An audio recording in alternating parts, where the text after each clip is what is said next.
வீட்டுக்கு ஒரு சாமி கொண்டாடி இருக்கீங்க. நீங்க சாமி ஆடுற ஆட்டம்லாம் ஒண்ணும் கிடையாது, அப்படியே ஆடுவீங்க. புரியுதா நான் சொல்றது? உங்க வீடு இப்ப என்ன லட்சணத்துல இருக்கு? உன் வீடு என்னங்க லட்சணத்துல இருக்கு? ஐயப்பன் கோயிலுக்கு, முருகன் கோயிலுக்கு, மாரியாத்தா கோயிலுக்கு, மருவத்தூருக்கு மாலை போடுது. என்ன லட்சணத்துல நீ வாழ்ந்துகிட்டு இருக்க? உன்னை காப்பாத்தினது யாரு? இந்த எல்லைக்கு வந்ததுக்கு அப்புறம் உனக்கு கண் திறந்து உன்னை இப்ப காப்பாத்தி உன் கூட கனவுலையும் நனவுலையும் உன் கூடவே நான் இருக்கேன் பாம்பாகவும் சக்தியமாகவும் பவானியமாக வந்து உன்னை ஒவ்வொரு இடத்துலையும் காப்பாத்திக்கிட்டு இருக்கிறது யாரு? நன்றி வேண்டாம்? நன்றி கடனோட அவளை நம்ம நினைக்க வேண்டாம்? என்னைக்கு நம்ம அவளை நினைச்சிட்டு அதுக்கடுத்து நம்ம வேற எதுவும் இல்லைன்னு நினைக்கிறோமோ அப்பத்தானங்க வெற்றி கிடைக்க போகுது.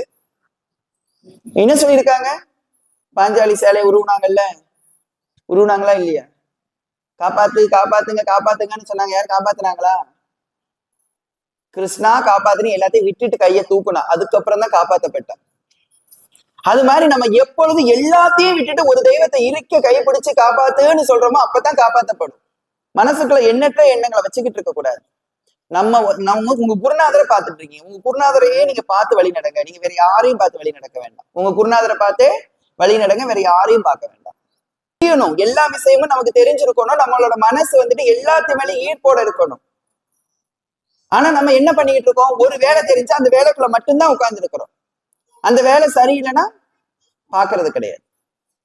தெய்வத்து மேல அன்பு காட்டுங்க, தெய்வத்து மேல இறக்கப்படுங்க, தெய்வத்து மேல பாசம் காட்டுங்க. இறக்கம் வேற, அன்பு வேற, பாசம் வேற. தெய்வத்து மேல முதல்ல இறக்கப்படணும். உண்மையிலே பாருங்க, தெய்வம் நீங்க இறக்கப்பட்டிருக்கீங்களா? தெய்வத்து மேல இங்க எத்தனை பேர் தெய்வத்து மேல இறக்கப்பட்டவங்க இருக்கும்? நீங்க கேட்கலாம், தெய்வத்து மேல இறக்கப்படவா? தெய்வம் தானே பெருசுன்னு நினைக்கலாம். தெய்வம் நீங்க சொல்லிதான் கட்டி வச்சிருக்கீங்க. நீங்க தான் கோயிலை கட்டி வச்சிருக்கீங்க. தெய்வமா வந்து கோயிலை கட்டிக்கிடுச்சா? நீங்க தானே கோயில் கட்டி வச்சீங்க. அப்ப தெய்வத்து மேல இறக்கம் வேணும்ல, தெய்வத்து மேல பாசம் வேணும்ல, நம்ம பெத்த குழந்தைங்கிற பாசம் வேணும்ல. அப்ப அந்த தெய்வத்து மேல இறக்கத்தோட பாசத்தோட நீங்க இருந்தீங்கன்னா தான் அடுத்த கட்டத்துக்கு உங்களால போக முடியும். அடுத்த கட்டத்துக்கு போக முடியும். நம்மளால எல்லா விஷயங்களும் பண்ண முடியும். நம்ம பவானிய மலை கும்பிடுறதுக்கு, பவானினாலே ஒரு திமிருங்க, பவானினாலே ஒரு கம்பீரம். பாருங்க எப்படி இருக்கிறான்னு. அவ உடம்பு இதாங்க. நீங்க சேலை அது இதுன்னு கட்டி மறைச்சிருப்பாங்க. அவ உடம்பு நேச்சுரல் இவ்வளவுதான். இந்த இருக்கு பாருங்க, அவ இடுப்பு, அந்த மார்பு இருக்கும் பாருங்க, அவ்வளவுதான் அவன் உடம்பு.